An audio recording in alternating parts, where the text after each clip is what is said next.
राधे राधे बेटा आप सभी को। बेटा आज हम पढ़ेंगे अध्याय 17 देश सरोवरी। कल की वीडियो में हमने पढ़ा था कि लेसन 17 के वर्ड में। आज हम इसके प्रश्न उत्तर करेंगे बेटा। पहला प्रश्न है बेटा, स्वामी जी ने क्यों कहा जापान में शायद अच्छे फल नहीं मिलते? किस लिए कहा था बेटा? स्वामी जी ने ये शब्द क्यों कहे कि जापान में ताजे फल नहीं मिलते? क्यों कहे थे? देखो इसका आंसर है, जापान में स्वामी जी को ताजे फल न मिलने के कारण ये शब्द कहे। किस लिए कहे थे बेटा? कि जब स्वामी जी ने सभी जगह घूमे, उस दिन उसको क्या था, भोजन ग्रहण नहीं करना था। उस दिन उसको भोजन की जगह फल ही ग्रहण करने थे और उसने सभी जगह देखा, लेकिन जापान में उसको कहीं भी ताजे फल नजर नहीं आए। इसलिए उसने अंत में आकर ये शब्द कहे कि क्या जापान में ताजे फल नहीं मिलते? कि मैंने सभी जगह देखा है लेकिन मुझे कहीं भी ताजे फल नजर नहीं आ रहे हैं। ठीक है बेटा। प्रश्न नंबर 2 है, स्वामी जी के शब्द सुनकर जापानी युवक ने क्या किया? क्या किया था बेटा?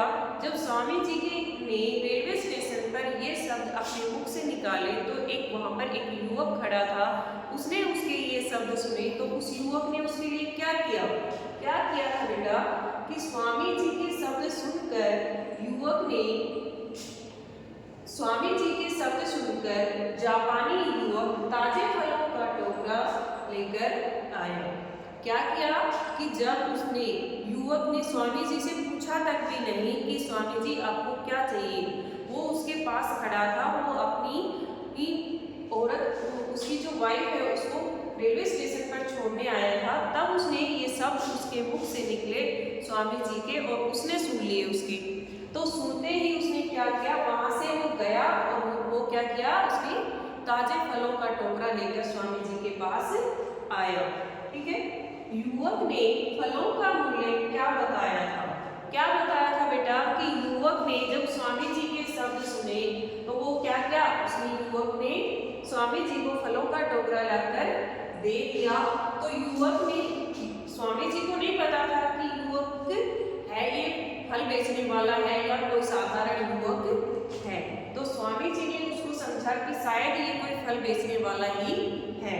जब स्वामी जी ने युवक से उन फलों का मूल्य पूछा कि बेटा इनका मूल्य क्या है, मैं आपको इसकी कितनी कीमत दूं, तब स्वामी जी, उस युवक ने बताया कि अगर गुरुजी आप इसकी कीमत देना ही चाहते हैं तो इसकी कीमत ये है कि आप अपने देश में जाकर यह नहीं कहना कि जापान में ताजे फल नहीं मिलते।